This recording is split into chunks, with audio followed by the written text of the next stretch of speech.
Picture this. You're in the ocean.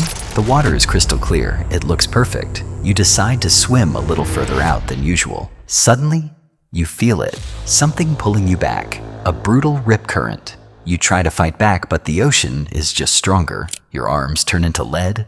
Your legs feel like concrete. Then, you go under. People think drowning looks like the movies. Panic, screaming, splashing. The truth? It's terrifyingly silent. Today, we're breaking down exactly what happens to your body in your final moments.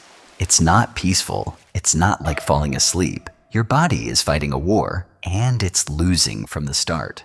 Let's dive into what happens when your lungs fill with water. The first few seconds, you're still in control. You're holding your breath. You know you need air, but your body is still listening. You're fighting to get to the surface. But here's the problem. A normal human can hold their breath for 30 to 90 seconds. Maybe 2 minutes if you're trained. Then, your body stops asking politely. Your brain needs oxygen constantly. When you hold your breath, carbon dioxide builds up in your blood, and your body hates it. 30 seconds in, you feel a burning sensation. It's not because you're out of oxygen yet. It's the CO2 levels spiking. Your diaphragm starts to twitch on its own. Your body is begging you to breathe. Just breathe, man.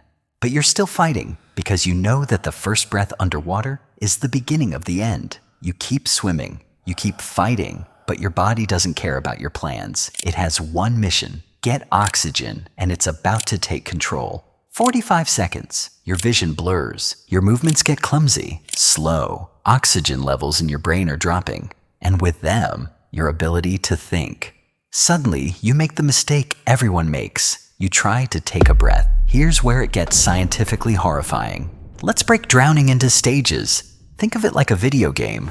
The only way to win? Don't play. Stage 1. You're underwater, still fighting to reach the top. The I can save myself stage. CO2 is climbing. Your muscles are cramping. Every cell in your body is screaming for air. You're still conscious, still fighting. Some people make it out here, strong swimmers, or just plain lucky. But if you don't, Stage 2. Your body forces you to inhale, but it's a laryngospasm. Your throat slams shut to stop the water from hitting your lungs. But the problem, it also stops the air. You can't inhale. You can't exhale. You are literally suffocating from nothing. 10 to 20% of drowning victims die here. It's called dry drowning. Your lungs don't even fill with water. Your body just chokes itself. But usually, the spasm finally breaks, and that brings us to Stage 3. The water enters. Everything collapses. Your lungs are filled with millions of tiny air sacs. Alveoli, their job? Move oxygen into your blood. Now, they're full of water. If it's salt water, it's a hypertonic solution. It pulls the fluids right out of your tissues. You're literally drying out while you're drowning. If it's fresh water, it's hypotonic. It floods your blood, destroys your red blood cells. Either way, you're going down. Your lungs become heavy. Every breath you try to take brings in more water. Your blood oxygen plummets. Stage 4. Hypoxia. Severe oxygen starvation in the brain. The damage begins. Logic vanishes.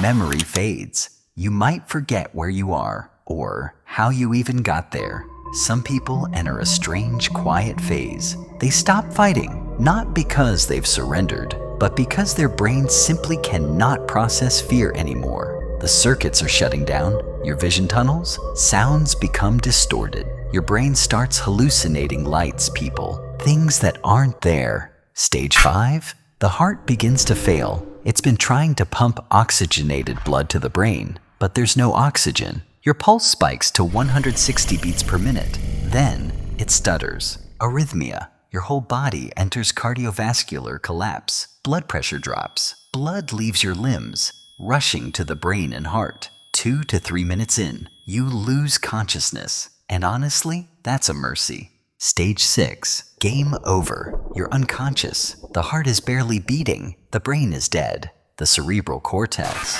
your personality, your memories, your you, has shut off. All that's left is the brainstem, firing basic, primitive signals. Then, the heart stops. From the outside, you look perfectly calm. But this isn't peace, it's death. So what does it feel like? At first, primal terror, adrenaline flooding your system, Fighting the water, the moment water hits your lungs, pure fire. Your throat burns.